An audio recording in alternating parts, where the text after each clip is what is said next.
Welcome to the Farming Without the Bank podcast, the show with a no BS approach to money, hosted by a farm strategy expert and authorized IBC practitioner. Join us as we get real and expose the flaws of traditional financial institutions in order to help farmers take control of their finances, create peace of mind, grow their wealth, and leave a legacy. Now, here's your host, Mary Jo Ehrman.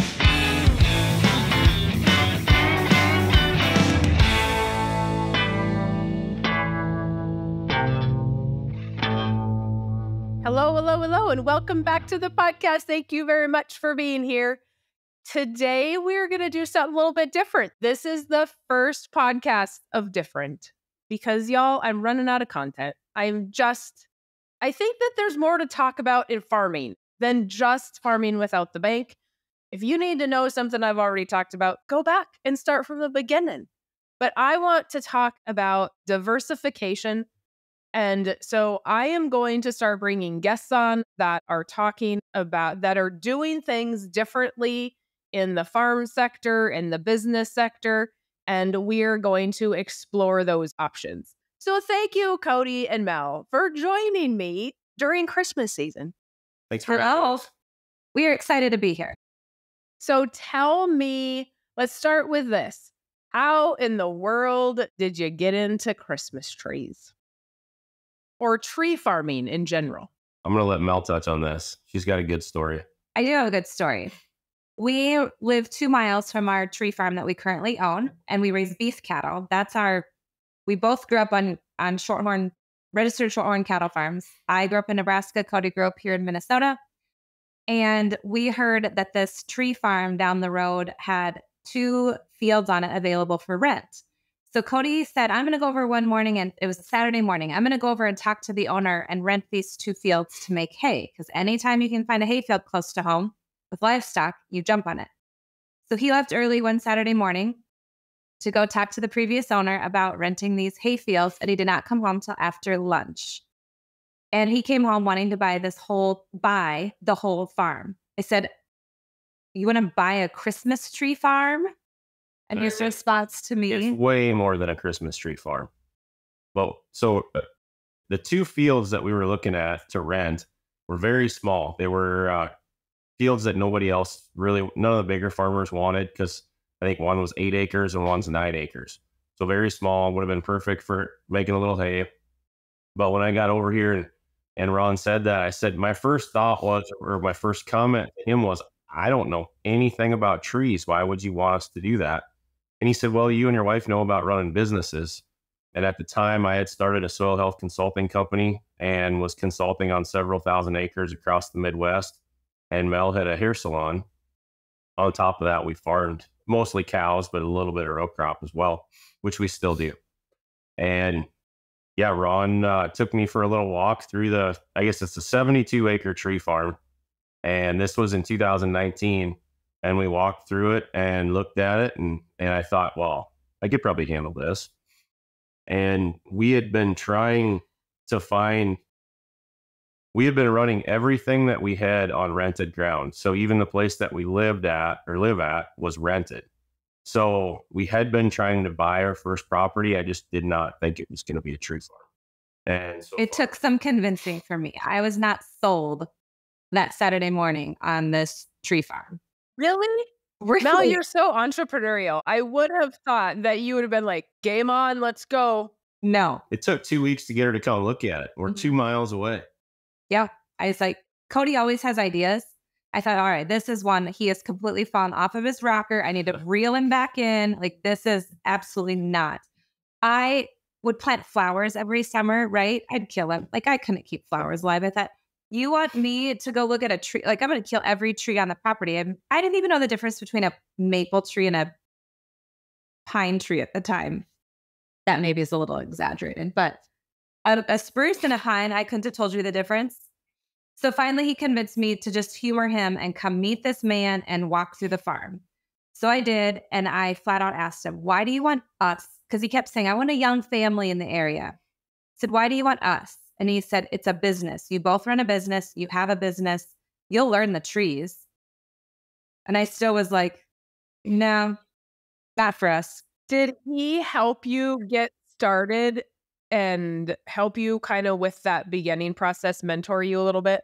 Yes. Yeah. And I would say that is 90% of the reason why I came around was because he said, I'm not just going to sell you the farm and up and leave you.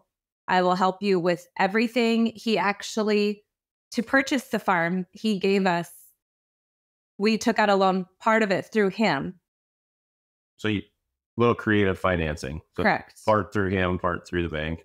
And a lot through our cows that we owned. Yeah, put everything down. Yes. Like just put all the chips in. Yeah, we did. But And how many years ago was that?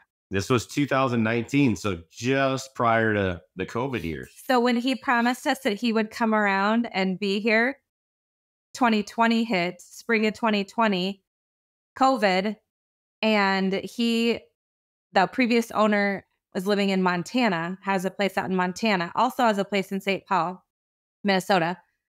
But because of COVID, he never came back. So here we are, new tree farmers. It's spring of 2020. We're supposed to be planting thousands of trees, and we don't have a clue. Thankfully, FaceTime, we are literally holding up bare root trees and our phones. Like Cody's holding the phone, I'm holding a tree going, okay, what do we do? Help us. And he's on the other end showing us how to prep trees, how to dig the holes, how to get them planted properly. And thank goodness for technology. So you can learn what you need. But at the same time, it was via Zoom because we had to just do it. Like if we wanted to see this farm grow and succeed, we had to just get in and do it. Really. Yeah. Right? Yeah. We just learned a lot because we had to.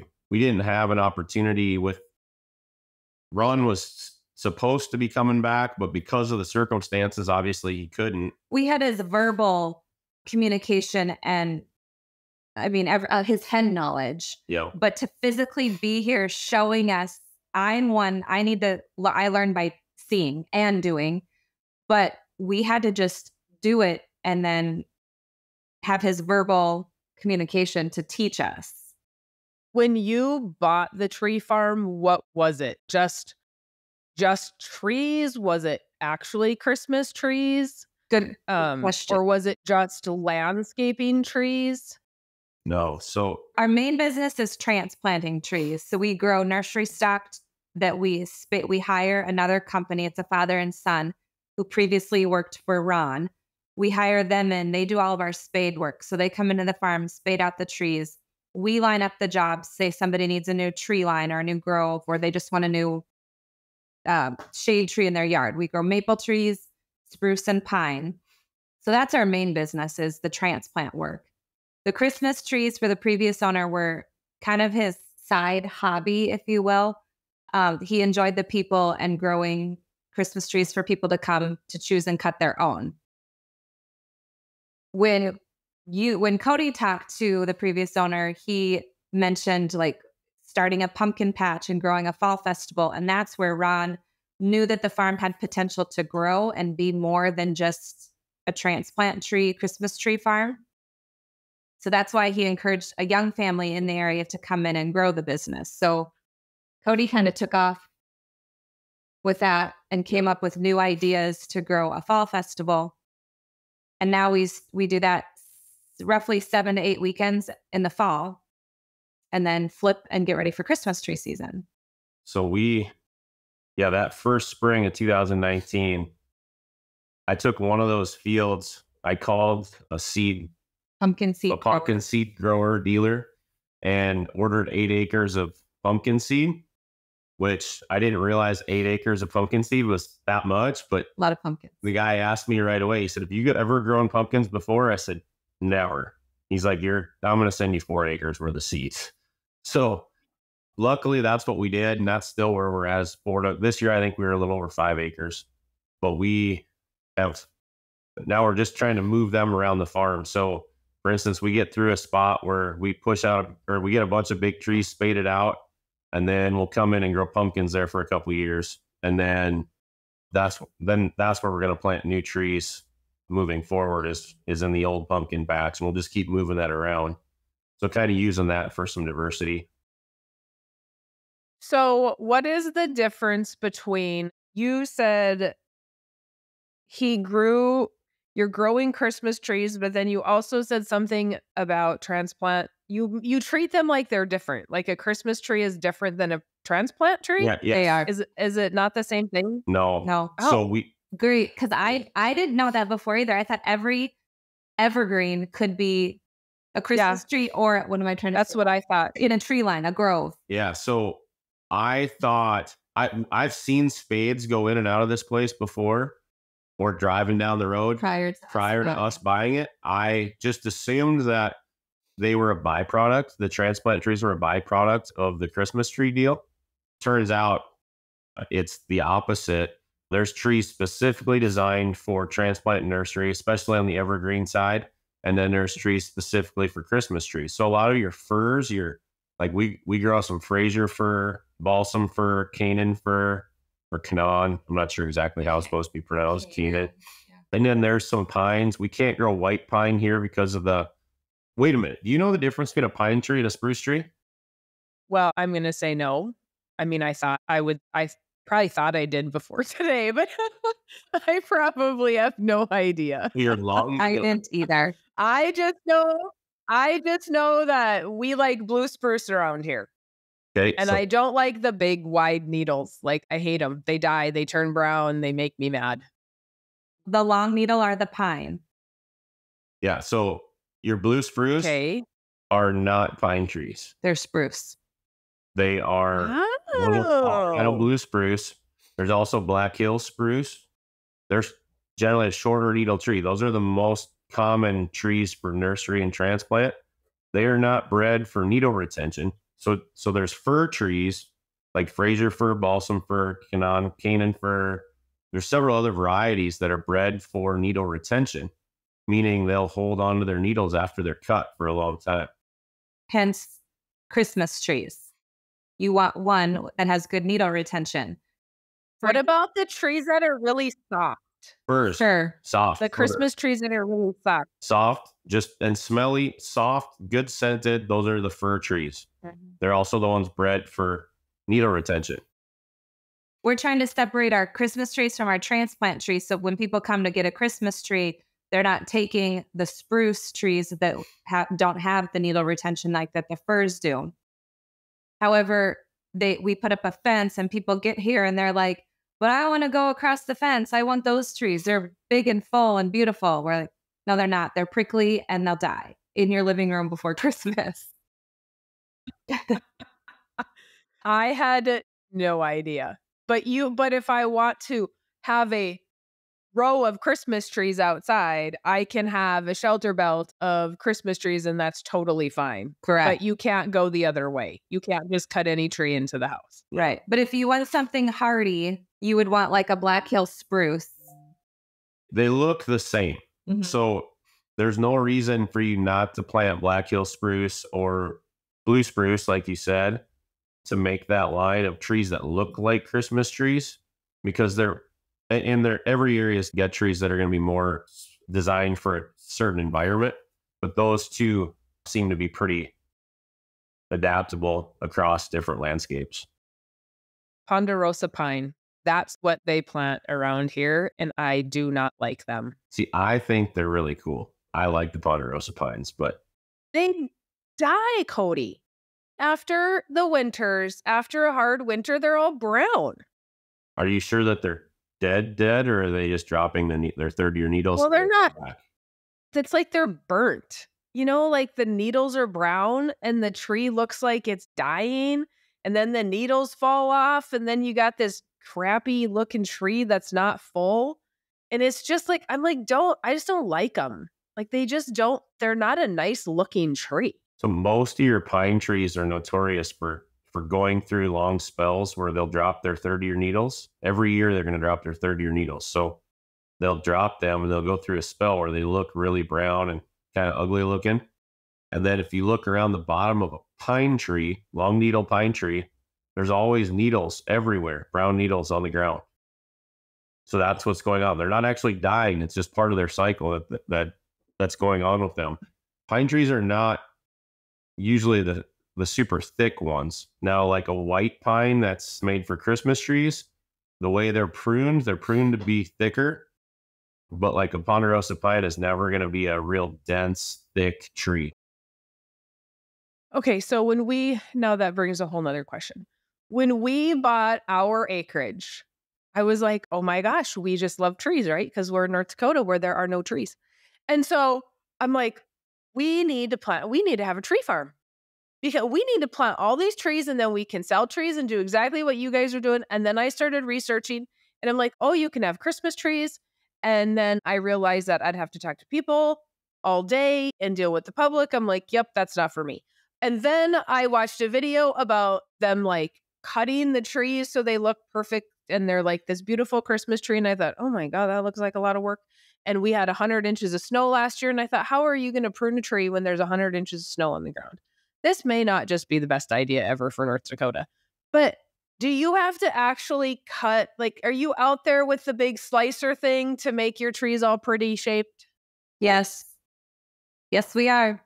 That is my job every summer. I don't use the big machete things, though. I just like the hand snips because I don't want to cut my leg off. How long does it take? Well, we have 12 to 15,000-ish trees. Oh yeah. Now there's probably more than that. So our two boys, they're 10 and 7. The 10-year-old was a lot more helpful than the 7-year-old, but he's learning. We were out there every day for two and a half weeks this summer. And we did everything probably 12 feet and under. Because we have some like long handled so that I can reach up 12-ish feet. So that took us about 2.5 weeks every day.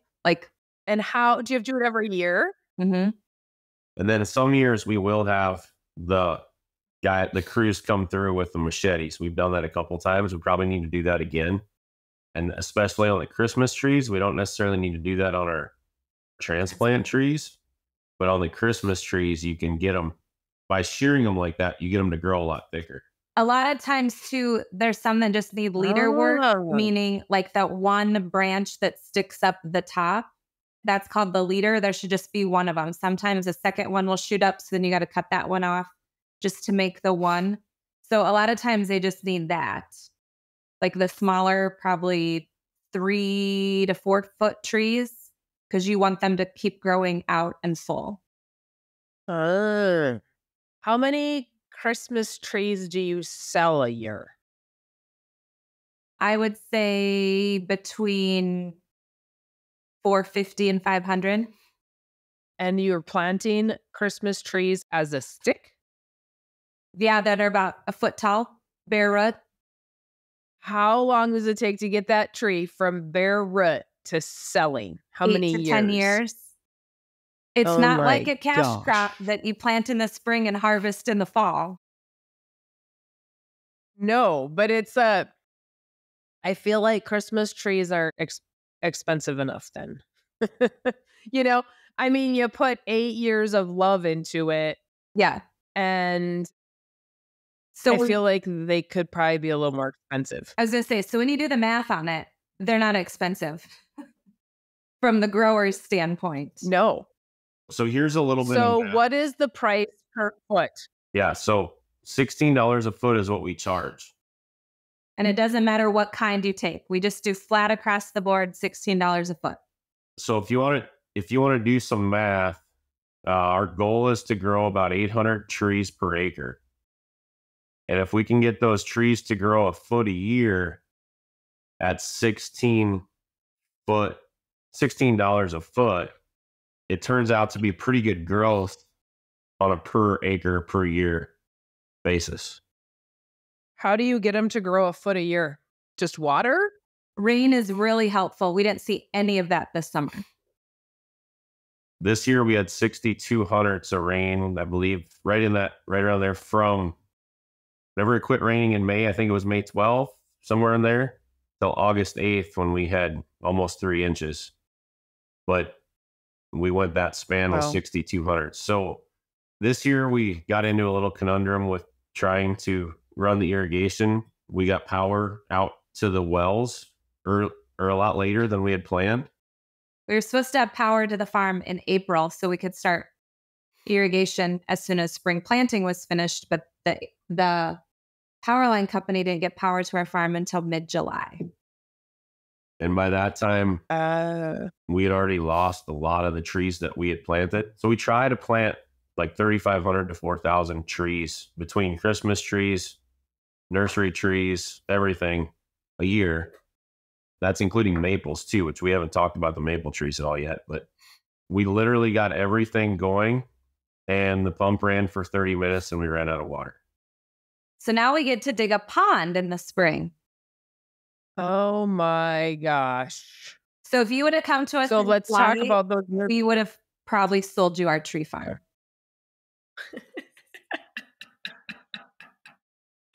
Oh, that's funny. So there's always a challenge. It's not rainbow. That's why he said a young family could buy the place. Right. Right. He knew you needed energy. Yeah. So what about the maples? Why only maple and pines or evergreens or whatever you want to call them? So what is the difference between a pine and an evergreen? Now I don't know anything about everything's evergreens. Okay. They're all evergreens. But then there's pines. That's the umbrella. Yeah. Correct. Okay, got it. Coniferous. So why only those two things? We planted some other varieties of trees, but the maples are the one people call us about. Everybody wants a autumn blaze maple or a bright red maple. So we've thought we should maybe branch out a little bit. But then it's like, where do you stop? Because there's so many varieties of trees. You can't even begin to plant everything. So we do have access if people want a different kind of tree. We work with other nurseries and growers where we can bring in container stock. Or ball and burlap. And then get them what they're looking for specifically without. Then they have to plant themselves. It's the only difference. We can't transplant it with a spade. So it's a little bit smaller of a tree, but we can still bring in any variety. So are you guys actually running the spade or are you hiring somebody to... Okay. So that's something that we've tried to do across the whole farm is have as much stuff custom done as possible. So from tree spading, all of our crops are custom planted. Everything's custom harvested. Those are and the hay, all of the hay. We also have about 100 cows, and we try to keep as minimal equipment on both of our farms as possible because A, we don't have time, and B, we're not really highly mechanical. Yeah, correct. So I don't want too many things that rust, rot, or depreciate. Well, that's awesome, Cody, that you know your strengths. And have you guys heard of the book, Who Not How? I've heard of it, but I've not read it. Oh, it's so good. And I know you guys are book people. Who Not How is so good. And it talks about who can do that for you and not how do you get it done, right? So many people are in the mindset of how do I do it? And they're stressed out and it's hard to expand their business because of that. And you're just hiring the who's. Yes. And it's not, is it really costing you more? Because you're able to expand. So we've talked a lot about the trees. I have one more question about the trees, then we're going to move on. But do you ever sell a live planted Christmas tree that I can then go put outside? Because we talked about this earlier and I'm just going to lie. I'm just going to tell everybody, Cody was already on my case about this because I don't have a real Christmas tree. But I do live in North Dakota where we have no trees. And so I don't want people cutting down trees so I can go put it in my living room. Can I buy I've never seen somebody sell me a tree in the dirt that I can go plant it then after Christmas. So we do. We have container trees that you can purchase. They're roughly 3 feet in height. we do get several people that purchase those. They'll keep them outside, like put them on their deck. They're in front of their garage. You can bring it inside. If you bring it inside, it must stay inside all winter because it gets acclimated to the warmth and thinks it's summer. So you can't bring it inside for a month and then put it back outside or you're going to shock it. So you could take it out to your heated garage, but you can't just have it in during Christmas and then take it back out to the porch and say, well, I'll plant it in the spring because you're going to plant the dead tree. So either keep it outside the whole time because it's already in dormant stage. So yes, we do have potted trees that you can purchase as a Christmas tree, but we don't have potted trees that are 5, 6, 7 feet in height that you would bring in. Again, if you didn't bring it in, you would have to keep it in that same heat temperature until spring. Did that answer your question? Interesting. Yes. Okay. So now let's talk about the pumpkin patch because we bought the tree farm and he didn't have a pumpkin patch, right? He thought it would be a good idea to start one. So you started one the first year, or did you just kind of get acclimated the first year and start the second year? Cody was renting these fields. We hadn't even purchased the farm yet. He planted pumpkins and I didn't know it. I figured we'll find a way to sell them. So one thing right across the section from the tree farm is a winery, a very successful winery.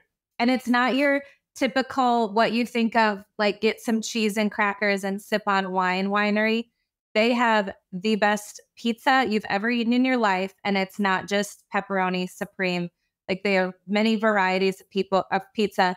People travel miles and miles and miles to come to this winery we literally live in the middle of nowhere. We're in the river bottom.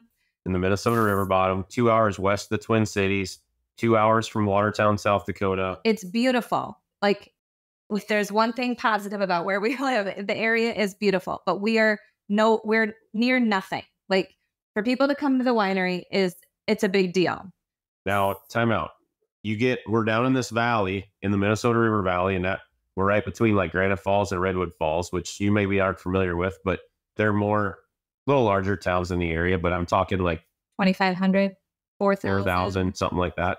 In Redwood, they have a Walmart, I guess. So there's a little bigger. But anyway, so we're down here, but you can go 2 miles to the north and a mile to the south in your flat plains. Like it's all square sections, quarters, corn and soybeans and sugar beets. So you can drive like that for miles and see nothing but farm ground, tillable farm ground. And then you get and the wind blows like crazy up there. And then you get into this valley that's about, depending upon where you're at, anywhere from 1 to 3 miles wide. And it's just, it feels like a whole nother world down here. Yeah. So I knew with the fact that the winery was so busy and popular and people, like we go to the winery frequently, there's a lot of times we don't know anybody there outside of the workers. So just meaning they're bringing people from all over the place. That kind of gave us hope that we would be able to get people drawn down here for our fall festival. Yes. Back to your pumpkin question. Do we start this fall festival? There's nothing in the area that has a place for families to go to and do activities during the fall. And then like he mentioned, we have this winery. It's family friendly. They draw people in. We must be able to draw people in as well. So we did it. That very first day, I think the first year we opened that up the last weekend in September, and it was raining. That was 2019. So it rained every week. And usually in the fall, it seemed like it rained every Thursday and Friday. And our pumpkin patch was straight up mud. So when that very first day, we saw cars coming in and just parking all over the place. And I couldn't believe that people were coming to this when it was kind of cold and wet and rainy and muddy everywhere. Mm-hmm. And then, it worked. Like everybody, and looking back at it, we didn't have huge crowds the first year, but we thought we did outside of a couple weekends. No idea. Yeah, we just had no idea. Yeah. And now looking back, what's really cool, because we just had our 5th fall festival season and we're in our 5th Christmas season, the faces and families that we remember from our very first fall in 2019 still come back. And that's probably the coolest part. Well, I mean, there's many new faces too. Don't get us wrong. We get new customers frequently, but seeing those same faces and those same families, that's the part that's super cool. So how many, I think people want like instant success. And so what did you have year one for attendance versus like this last spring or this last fall festival? I would say 2019, I wouldn't call that our first. I mean, yes, it was our first season, but we were so wet behind the ears. Like we didn't know what it was so new because we bought the farm in July. So I would say 2020 was our first like true year. But we can start on that. I know we only charged for. Yeah, but you actually started in 2019, Mel. That was your very first fall festival, right? Yeah, it's true. So we didn't. You got to count that because people, you don't want to tell them 2020 because then they're going to think it's fantastic. We counted for sure. I don't care if it was 2 people. We counted children that year and it was 600 kids is what we had. We only charged admission for the kids. We went through several different ways of charging throughout the first few years, trying to figure out where to be. The first year we just charged kids. So we counted, we had 600 kids. And we charged $5 a child. Yep. Like 18 and under, I think it was. So, and what'd you have this year then? Well, let's go through this. So 2020 then hits and, no one can go anywhere all spring, all summer. We're like adding new events, planning this huge fall festival. We're going to do free will donations. We're not charging people. We didn't count anyone that year. We just had people come and go as they please, drop money in a box. Don't ever do that again. We averaged $1 a person. Or how did we do It was that? just, we had counters. We had counters for people coming in. So just a little clicker. Yeah. And then, we knew we were just under $1 a person. But some people would leave There's somebody would leave $100. Like leave enough for the whole crew of people. And then other people would drop their change in the box. Anyway, the point of that, like we were putting so much effort and time and it costs a lot to put all these activities together and get the farm ready. So we're like, okay, we have to charge like this. We have a tractor running all day. It has fuel going through it.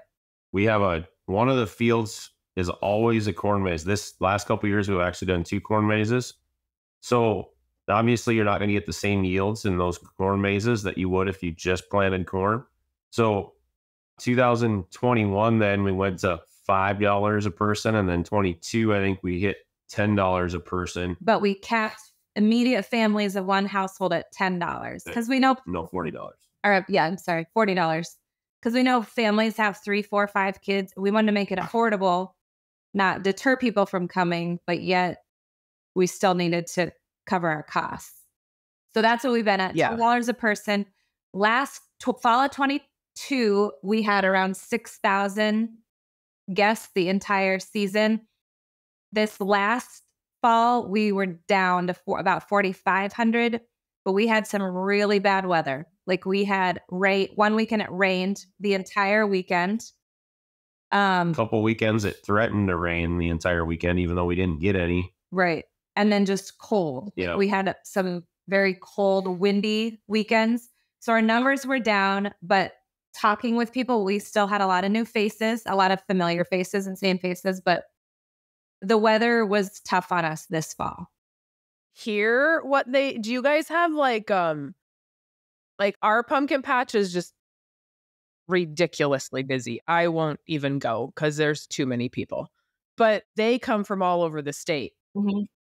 But they have school field trips. Yeah, we do that. That will go there, but they also have seasonal passes. Mm-hmm.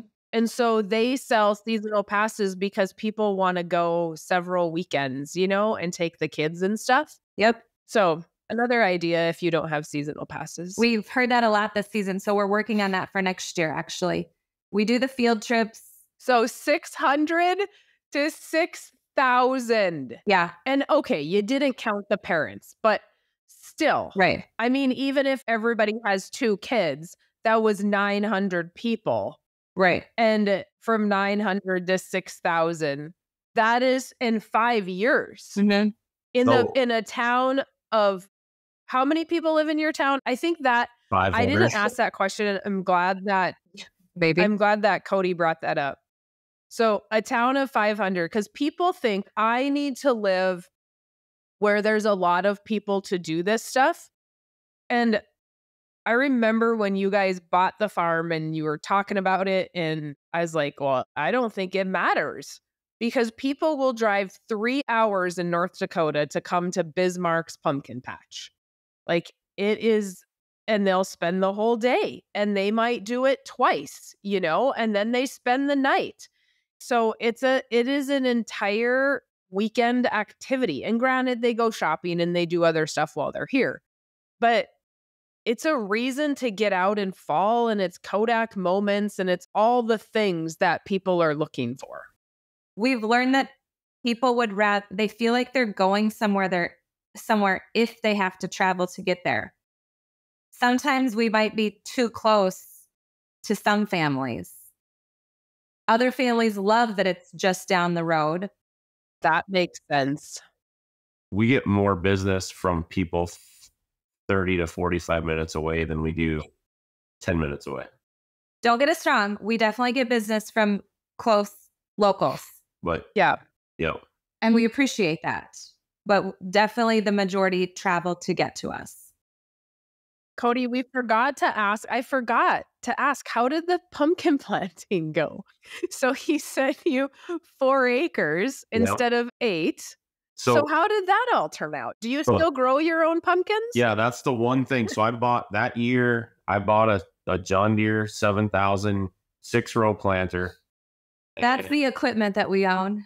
And that we've actually, I don't plant anything but pumpkins with that planter anymore. I've planted corn with it. It works just fine, but we had to make some modifications, and then we run every other row. And I called several people that I knew that had grown pumpkins. So prior to all this, I used to work pretty heavily in the cover crop industry. And I had lots of different contacts of people growing a lot of different stuff. So as a matter of fact, one of the guys that I used to work for, Steve Groff out in Pennsylvania, grew a lot of pumpkins. So he knew exactly how to set that John Deere 7000 up to plant pumpkins. So I don't want you to think we were out there, hilling all these, when you think of planting pumpkins, you're supposed to plant them in hills, right? We're not doing that. We're just going out. Oh. We're putting it all in a corn planter. All the seeds mixed together just in the planter. Yep. So squash, gourds, pumpkin seeds, all of it. Oh, you're not doing just pumpkins? No. All this. Oh, okay. This is good to know. Yep. So we try when I'm planting, I'll try and work through some. I don't clean the planter out though. So I'll put a variety in each row. And then when I get to the end, I get out, get to the end of the row, I get out and then add more seed from a different variety, turn around. And by the time you get to the end, it is pretty much a mix of everything. And that way, when people go out and look, it's way more fun for them because they're just trying to find whatever they're looking for. It's not just, well, you're going to go to this part for the specialty, your flat pumpkins or I don't know. There's so many different varieties of pumpkins now. We've got the stackables. That's a big thing to stack your pumpkins on your front porch. So it's not just the orange pumpkins, but the decorative pumpkins too. So yeah, they're scattered throughout that whole patch, and yeah, that first year, I do remember this specifically. It was so wet, and that farm probably needs to be tiled, that field where those pumpkins were, which turned out to be great this year because it's a wetter farm and as dry as it was. But when we drove, or we would drive by it all the time, and I remember we were getting ready to leave for State Fair, and Mel had asked if I'd been out to look at the pumpkins that year, or that that week? And I said, no. I said, I'm not. And State Fair, Minnesota is Labor Day weekend and the weekend before. But I said, I'm not even looking. I specifically turned my head away because these plants were tiny. It was so wet out there. We didn't think anything was growing. No, we had started planning for the fall festival, but we didn't know if we were going to even have a pumpkin. And so we deliberately wouldn't even look at it when we drove by. And then we got back from State Fair, and all of a sudden there's pumpkins blooms everywhere. Yeah. And all of a sudden it worked. So we've only had, I would say, one real failure. Deer. We moved the patch and then we mowed around it too much, and deer got in and ate nearly everything. So they'll eat they don't eat my pumpkins. Well, we don't have any deer. They all died. They really like the specialty ones over the orange ones. Oh, interesting. Mm-hmm. We bought some more land, and the guy was all organic, and he was a tree guy, and that's what he went to school for, was like growing trees, whatever that's called. And so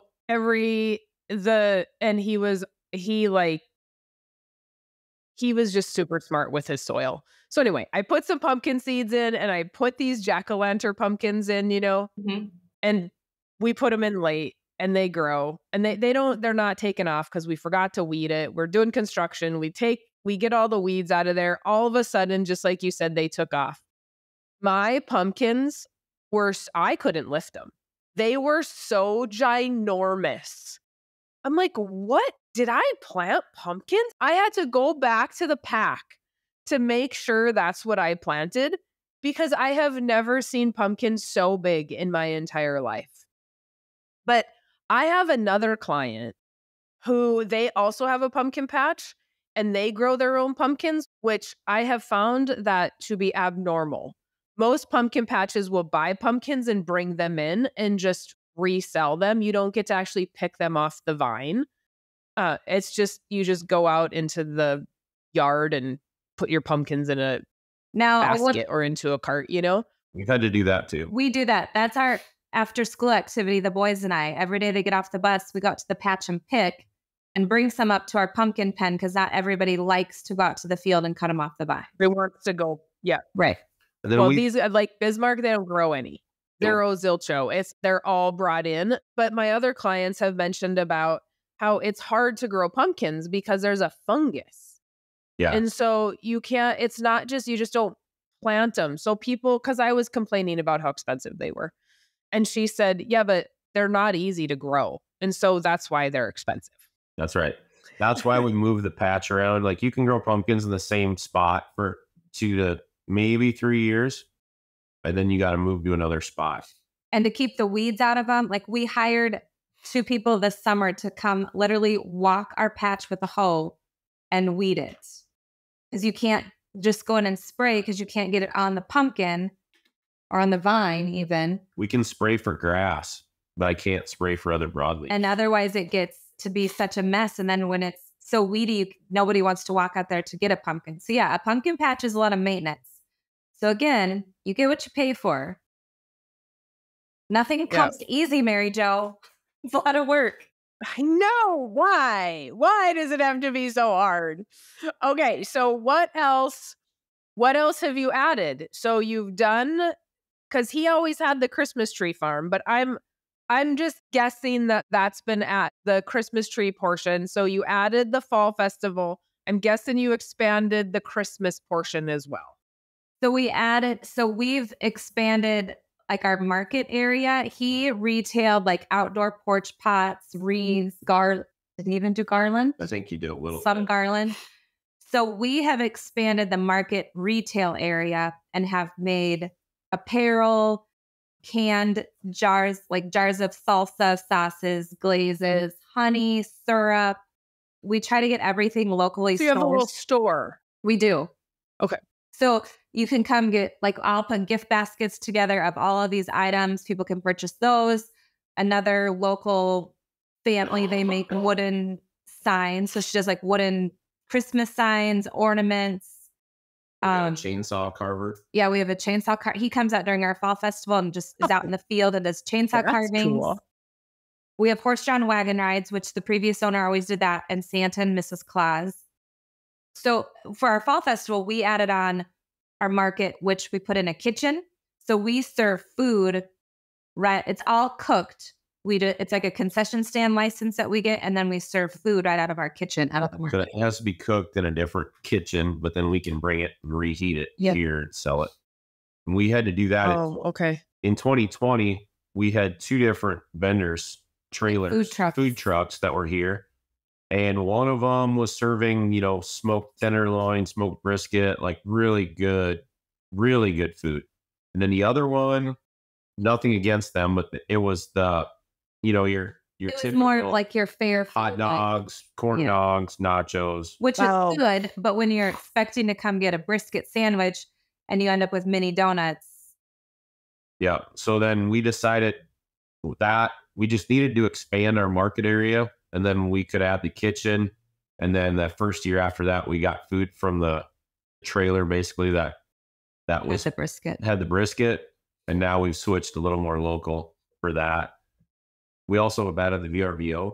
Yeah, the house on the tree farm we have as a VRBO property. We started that right away, right after we bought the farm, because we didn't know what to do with this house that sits on the property.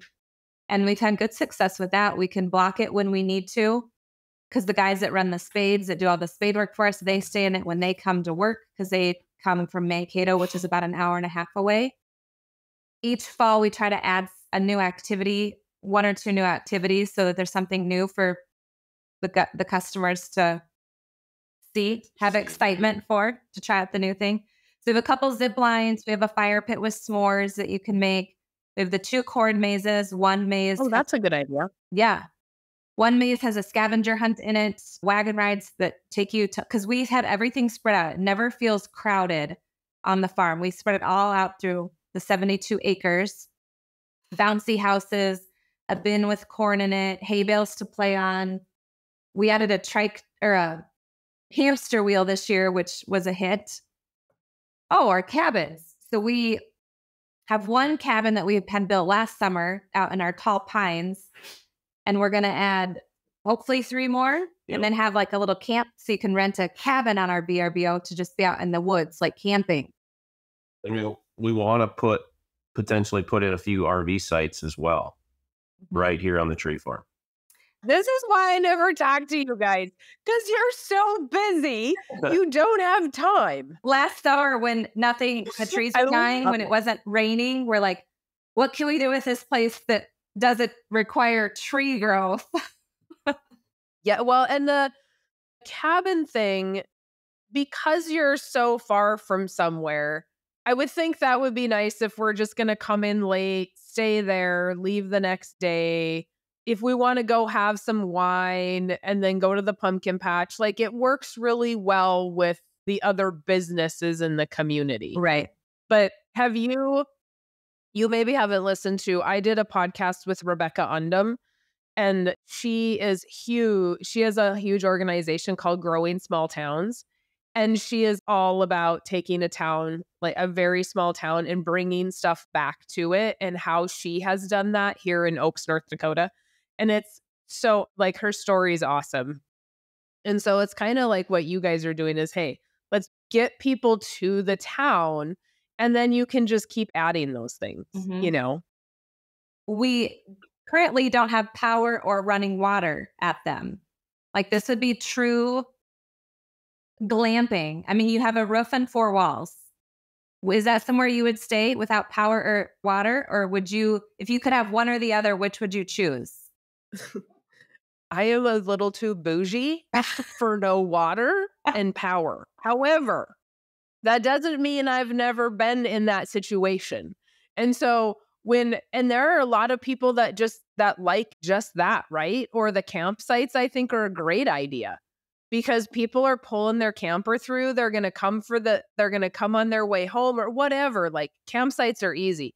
There are a lot of people that do not need the electricity because they just want to be outdoors. And I just feel like there's a whole new movement to that.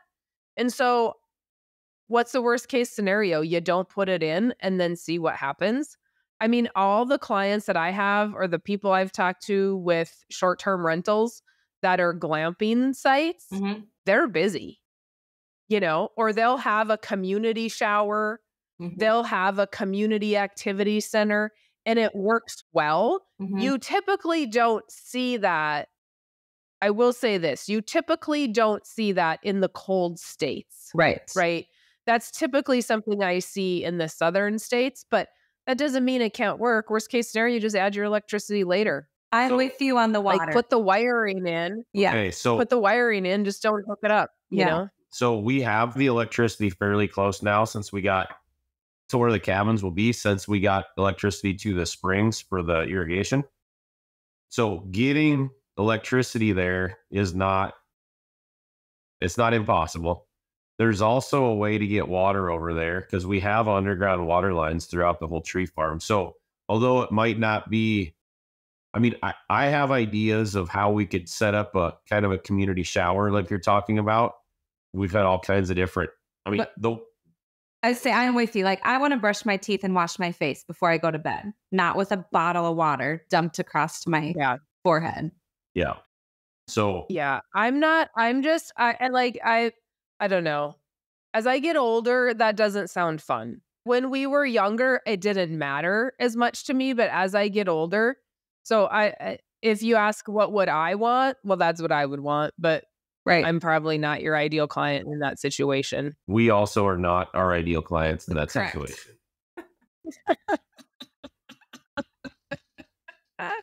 That's so funny. How many employees do you have? 0. You're looking at them. But then you're so you're just hiring, you're hiring people to do those other things. Is everybody basically a 1099 employee? So Joe and Jake. Yeah. Yeah. So in the or fall, you just hire as you need. We just have seasonal help during our fall festival. Okay. Cody's brother and our sister-in-law do a lot for us. They're voluntold. Same with Mel's mom. Yes, my mom does a lot. She just shows up and starts doing things, and our children. I guess my dad does a lot. So for the other side of the operation with the farming side and the cows, Dad helps a lot with that. Yeah. So he's always hauling stuff or delivering cattle or doing something. We're a true family farm. Everyone has to put their effort in. We've debated awesome. On the employee thing. We probably get to the point where it seems like we need one, but by firing out or having people do as much custom work as we do, that's relieving us from needing to have a true full-time employee on staff. Well, essentially, if you look, you're paying them. They're just 1099 employees. Mm-hmm. They just bill you. Yeah. Correct. And so it's not, you're just hiring externally, but you've got a lot of them. Yeah. So a lot of people will sit back and go, oh my gosh, this is amazing. This is great. Look at what you've done in 5 years. But what is the marketing of that taken? And Mel, I always see you do the marketing, so I'm going to guess you're going to answer this question. But what is the marketing taken on that? Because it's not like people just show up because you build it. Social media is huge right now. I have not got on the TikTok boat. You mentioned TikTok earlier. Do you TikTok? Oh, I'm a big TikToker. I love it. Yeah. Yeah. They're ruthless and they're mean. And you have to have big shoulders. And there's a lot of idiots, but it is a great platform for people to learn and to, here's what I've learned. You just don't answer them. And they just drive your algorithm. And so you let them do their thing. Sure. Yeah. But yeah, definitely I like algorithms. I mean, the more you put out there, the more you start popping up. We do also do radio ads locally. Cody mentioned Marshall is an area. It's about 30, 40 minutes away. So we do local radio ads on that radio stations. But other than that, I mean, word of mouth is by far our best advertising. We go to Farm Fest every year. We do Farm Fest. So for our transplant side of the business, how do you describe Farm Fest? It's the biggest farm show in Minnesota. It's one of the, Oh, okay. yeah, it's just a big farm show in July. And we definitely Kind of like our Big Iron. Yes, exactly. Yeah. It's the exact same thing, only in Minnesota. Yep. So we get a lot of business through that. Yep. I mean, our transplant tree list we can't ever get to everybody each season. So that's never or ever growing, a good problem to have. And I think just putting ourselves out there, like showing people who we are, what we do is the best, like that we're just real people. We're not, it's actually funny. Kids will come in and this one child was just sitting there like, I saw you on my mom's phone. Like I was a celebrity or something. Like, it's just me, the tree farmer. Yeah, that's so funny. Have you guys noticed that the festival and the Christmas stuff that you've done has helped increase sales on the transplant side? Absolutely. For sure. People like, just like us, we had no idea that that's the main business is transplanting trees. So our wagon ride around the fall, in the fall, we purposefully drive people around our transplant trees so that they question what those are all about. And we have signs made up like transplant trees, Christmas trees. Mm-hmm. Yeah. It all comes down to marketing. But at the end of, you could be better, but you're still better than it was when you started, For right? sure. And it's Yeah. all about marketing and thinking about and education. Mhm. Like the amount of education I've gotten today, trees is crazy. But if you don't educate people, they don't know the difference. And Right. so by giving them the information, which like when you talk about TikTok or Facebook or whatever, all I'm doing is providing information, Mhm. right? I'm not selling you anything. I'm just teaching you. If you want to come to me, that's fine. If you don't, I frankly don't care.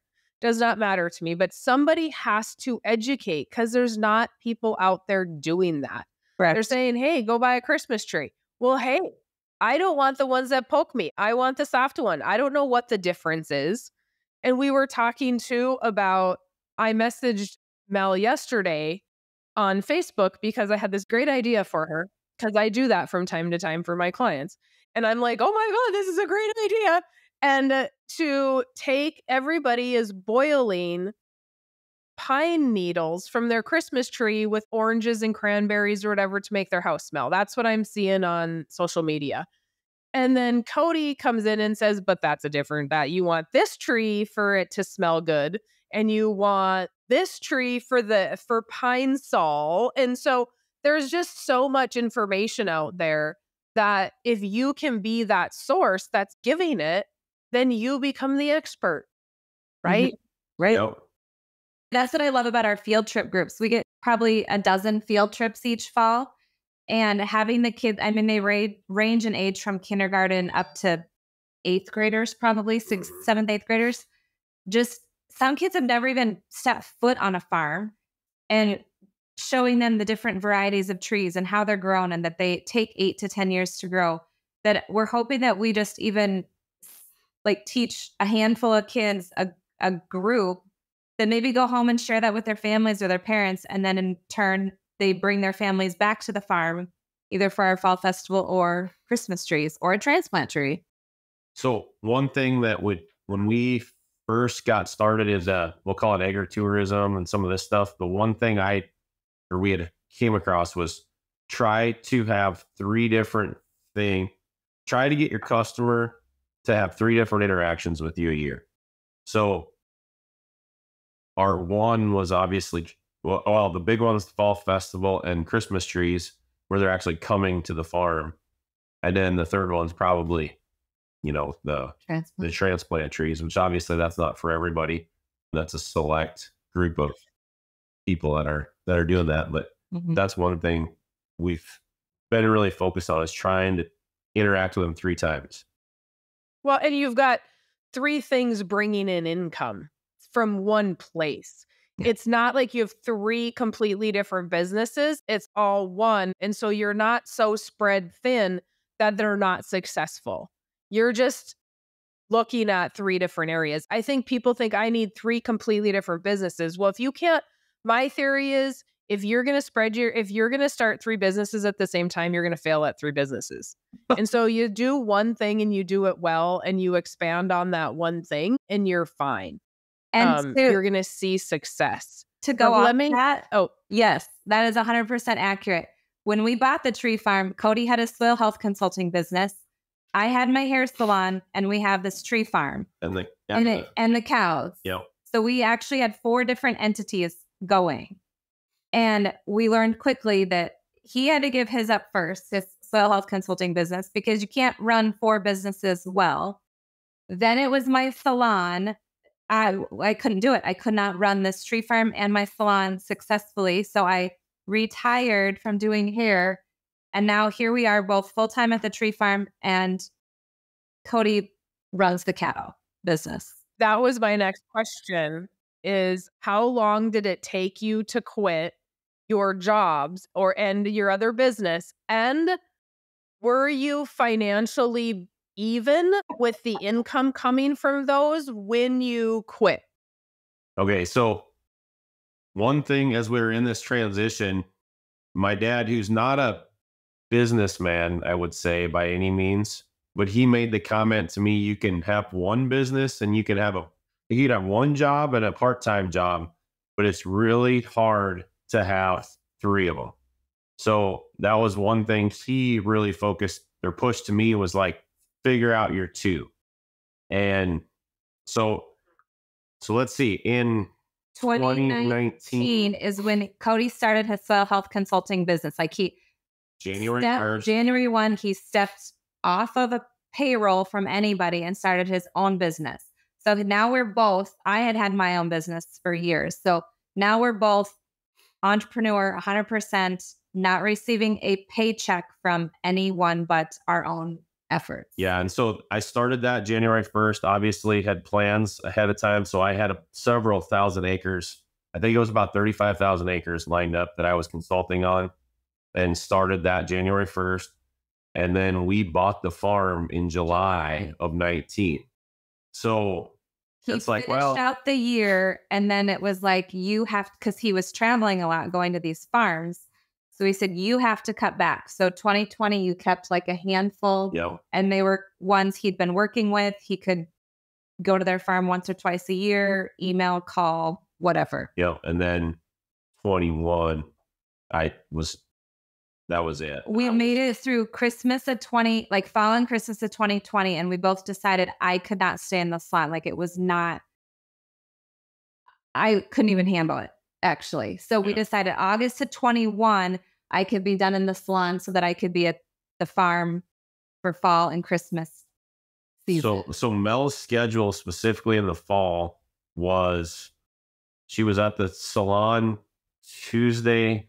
Well, we started Tuesday through Friday. Yeah, and I couldn't get everything done, so You started taking half day off on Friday. I'd work till noon, so I'd have Friday afternoon.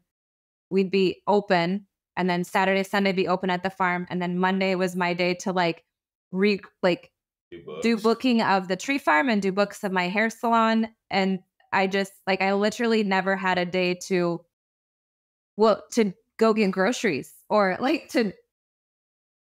Yeah. Anything. So it was the fall of 21 is when we started. The fall of 21. That's when Mel started at the farm full time. But that's where we had to be creative. Like, okay, I'm not getting this income that I was getting.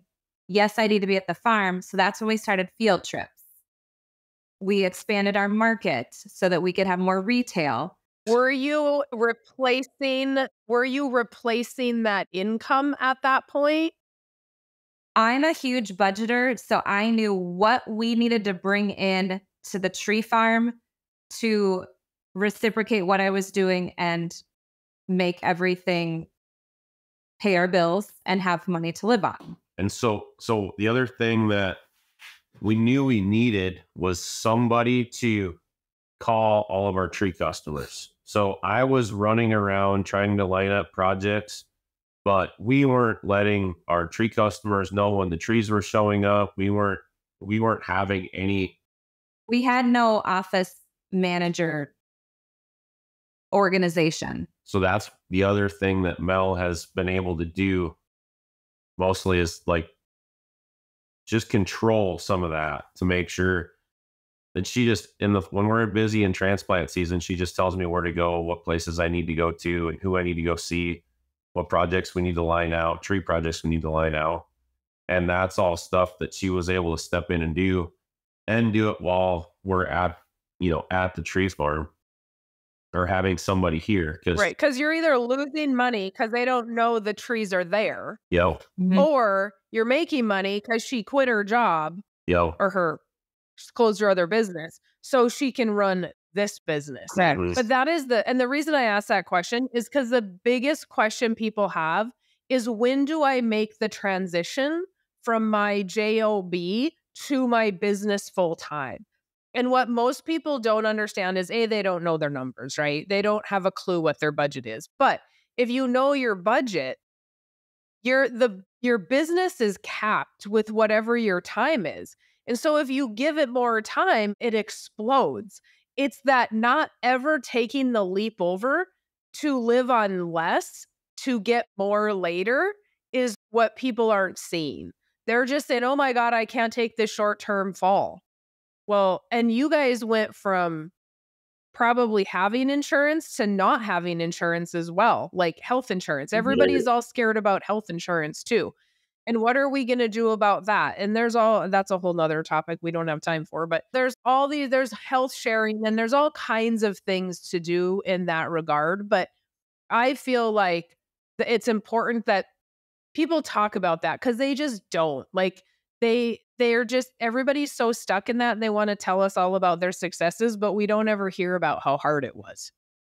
Yeah, it's not, there's pros and cons to running your own business. I think a lot of people that don't run their own business think it might be easy, that you can just come and go as you please and do your own thing. You can take off when you want. Well, that's absolutely not the truth. We, from August to Christmas Day, we are married to our farm 7 days a week. Like, we miss our kids' events because we have to be here. We said we're open for those months, middle of September to Christmas. Every weekend, you will see our faces on this farm. And we 100% believe in that because we know January, February, and March, we don't have any public coming to our farm for any reason whatsoever. So hopefully we can, she said, miss our kids' events. Hopefully we can double down in those months. Mel coaches helps coach the little baseball team, in the summer. Yeah. So we have to sacrifice missing things. We hope that we're teaching our kids while we're doing that they understand we're not just missing their events just because we're out having coffee with a friend. Like, we're working. They know our business. They know how we function. They're learning a work ethic, being right here, hands-on with us. I don't know. Now I feel like I'm rambling, but yes, I don't know. My parents never came to my events and I was never allowed in activities because we had cows and we had a business to run and there was no time for those luxuries. And that was coming from a father that my dad lettered in everything but football. It's the only thing he didn't play, and he was good at everything. And so back in those days, they lettered, right? I mean, his Letterman's jacket is full of pins, and we grew up hearing about, are you going to be like your dad? Are you going to be like your dad?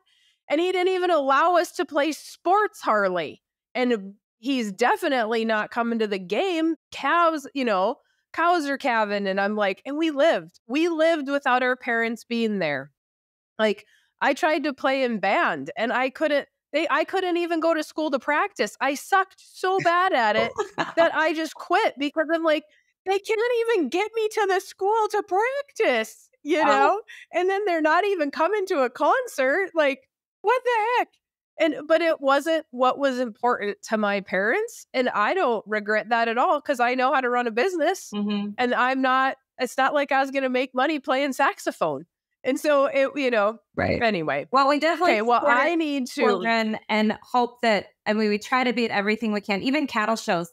We have so many friends that are like family within the cattle business, our kids' sporting events, that they just willingly take on our children and help them and are there with them when we cannot be. That is so awesome. All right, we got to wrap it up. What do you have one thing that you would say to as somebody, or advice you would give to somebody about if they're thinking, hey, I want to start a tree farm? Go buy one that's already existing. Don't start from scratch. Well, it's going to take you a long time if you want to start from scratch, right? But okay. All right. Well, thank you guys very much for being here. I appreciate it. It was awesome.